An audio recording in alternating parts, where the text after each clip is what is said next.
नमस्कार, मैं प्रगति अग्रवाल स्वागत करती हूँ आपका राष्ट्र जगत विजन में। 15 करोड़ रुपए की ठगी के आरोपी के श्रीवास्तव का नाम अब महादेव सट्टा ऐप में जुड़ गया है। के खिलाफ ईडी ने 50 करोड़ रुपए की मनी लॉन्ड्रिंग और हवाला का केस दर्ज किया है। आरोप है कि नेताओं के करोड़ों रुपए दिल्ली भेजे हैं। के को ज्योतिषी के नाम से भी जाना जाता है। कई बड़े नेताओं ने उनसे तांत्रिक पूजा भी करवाई है।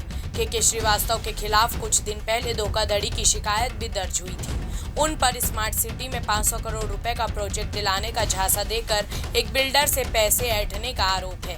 अब ईडी को महादेव सट्टा ऐप से जुड़े लोगों के साथ पैसों के लेन देन की जानकारी मिली है।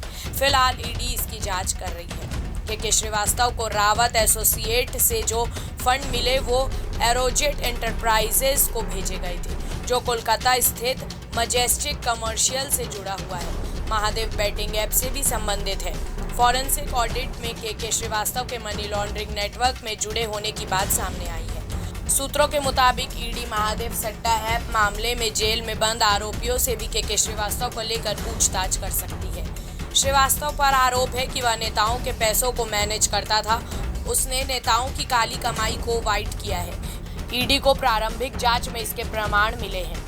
पिछली सरकार के समय के श्रीवास्तव ज्योतिष के नाम से चर्चित थे।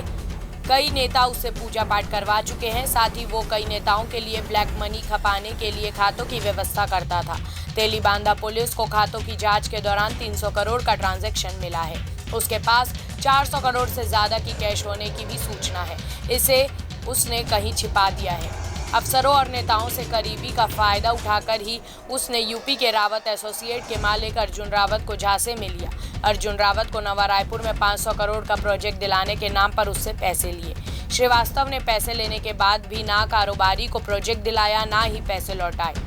तेलीबांधा में हुई एफआईआर के आधार पर ईडी ने ईसीआईआर दर्ज कर जांच शुरू की है।